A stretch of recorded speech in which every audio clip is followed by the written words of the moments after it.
Hello everyone, welcome back to my channel. ఈరోజు మరింకో interesting movie review తీసుకొచ్చాను. అదేంటో కాదు, సాంప్రదాయని సుప్పిని శుద్ధపూసని రివ్యూ. ప్రేక్షకులు శుద్ధపూసలు కాదు అంట.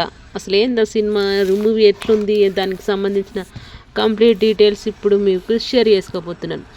టాలీవుడ్ నటుడు శివాజీ సెకండ్ ఇన్నింగ్స్తో వరుస సినిమాలతో ప్రేక్షకులను మెప్పిస్తున్నారు. గతేడాది కోర్టు దండోరా సినిమాలతో విజయాలను అందుకున్న ఆయన తాజాగా సాంప్రదాయని సుప్పిని శుద్ధపూసని చిత్రంతో మార్చి 6న థియేటర్లోకి వచ్చాడు.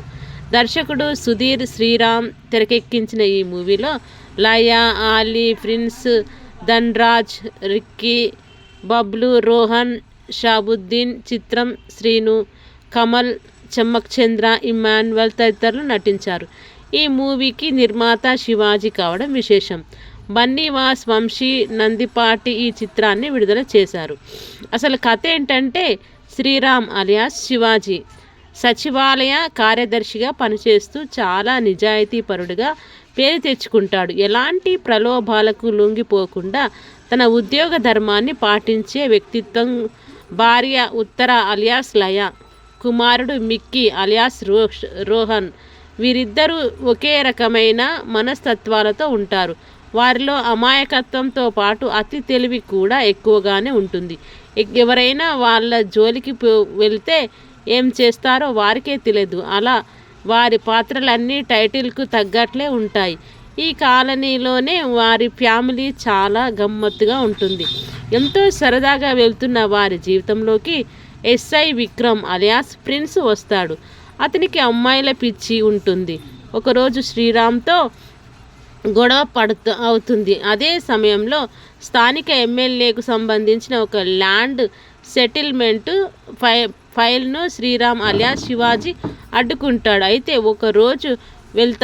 ఒకరోజు శ్రీరామ్ లేని సమయంలో ఉత్తరను చూసిన ఎస్ఐ ఇంట్లోకి వెళ్తాడు. ఈ నేపథ్యంలో అనుకోకుండా ఆ ఇంట్లో ఒక నేరం జరుగుతుంది. దాని నుంచి బయటపడేందుకు హీరో ఏం చేశాడు అనేది పూర్తి సినిమా.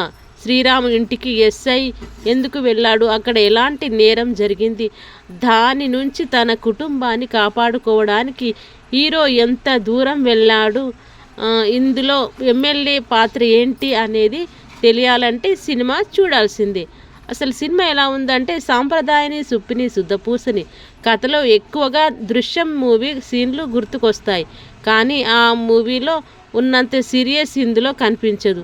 కథలో కావాల్సినంత విషయంతో పాటు ప్రేక్షకులను థ్రిల్ చేసేలా తెరకెక్కించే అవకాశం ఉంది. కానీ కథ నడపడంలో దర్శకుడు పూర్తిగా తడబడ్డాడు. కథలో ఓవర్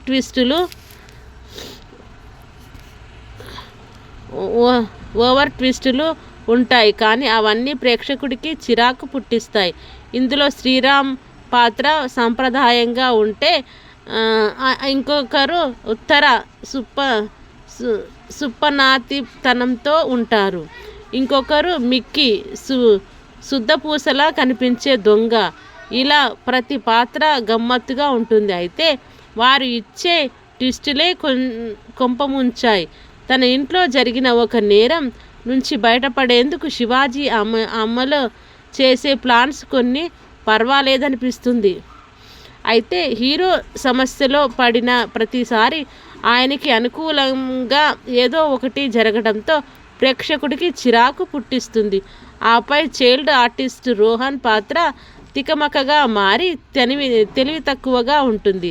తన సీన్స్ వచ్చిన ప్రతిసారి ఎప్పుడు అయిపోతుందా అని చూడాల్సిన పరిస్థితి అనిపిస్తుంది. అమాయకత్వంతో లయ అదరగొట్టేసింది. ఫస్ట్ హాఫ్ కాస్త మెప్పించినప్పటికీ ఇంటర్నల్ తర్వాత ఆశించినంత రేంజ్లో కథ విషయం కనిపించదు. కథ ప్రారంభంలో వేసిన చిక్కుముళ్ళు సరైన క్రమంలో తొలగించుకుంటే ప్రేక్షకుడిని మెప్పించగలడు. కాస్త ఈ కష్టమైన పనే అవుతుంది.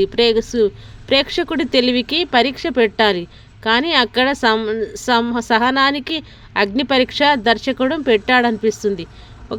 ఒక మంత్రి కోసం ఎమ్మెల్యే శరత్ లోహితాన్య పంచిన గిఫ్ట్ చుట్టూ కాస్త స్టోరీ తిరుగుతుంది. ఇందులో హీరో పాత్రకు పెద్దగా బలం కనిపించదు. సినిమా అంతా గిఫ్ట్ కోసం వెతకమని కేకలు పెట్టే ఎమ్మెల్యే చివర్లో కూడా ఆ గిఫ్ట్లో ఏముందో చెప్పరు. ఈ మధ్య ఓటీటీలో వచ్చిన ఇలాంటి కాన్సెప్ట్ సినిమాలు చూసి ప్రేక్షకులు రాటు తేలి పోయారు. ఓటీటీలు శాసిస్తున్న కాలంలో వాళ్ళని శుద్ధపూసలనుకుంటే సినిమాకే నష్టం. క్లైమాక్స్ ఎపిసోడ్ కూడా పెద్దగా మెప్పించలేదు. ఆలీ ఎపిసోడ్ కాస్త పర్వాలేదు. గుడ్ న్యూస్ అంటూ లయ చేసిన సీను మెప్పిస్తుంది. శవం ఎపిసోడ్ను దర్శకుడు తను అనుకూలంగా మార్చుకున్నాడు ఏమో అనిపిస్తుంది. అసలు సినిమాలో ఎవరెవరు ఎలా చేశారంటే దాదాపు 20 ఏళ్ల తర్వాత లయ శివాజీ కలిసి చేసిన సినిమా కావడంతో ప్రేక్షకుల్లో ఆసక్తి పెరిగింది. ఈ మూవీకి ప్రధాన బలం లయ శివాజీల నటన మాత్రమే. రోహన్ పాత్ర పెద్దగా కనెక్ట్ అవ్వదు. ప్రిన్స్ ఎస్ఐగా కనిపించింది కొద్దిసేపు, అయినప్పటికీ మెప్పించాడు. ఆ తర్వాత ఆలీ, ధన్రాజ్, శరత్ లోహితాస్య, చెమ్మక్ చంద్ర, ఇమ్మాన్యువల్ వారి పరిధి మేరకు మెప్పించారు. సినిమాకు సంగీతం, కెమెరామ్యాన్ పనితీరు మరొక బలం అయ్యాయి. బడ్జెట్స్ పరంగా నిర్మాత విలువలు బాగున్నాయి. ఓటీటీలోనే విడుదల చేస్తుంటే మరింత పేరు వచ్చేదేమో అనిపిస్తుంది అనమాట. ఇదండి మన సాంప్రదాయని సుప్పిని సుధపూసని మూవీ రివ్యూ. మరిన్ని మూవీ అప్డేట్స్తో మళ్ళీ మీ ముందుకు ఇలాగే వస్తుంటాను. Thank you so much.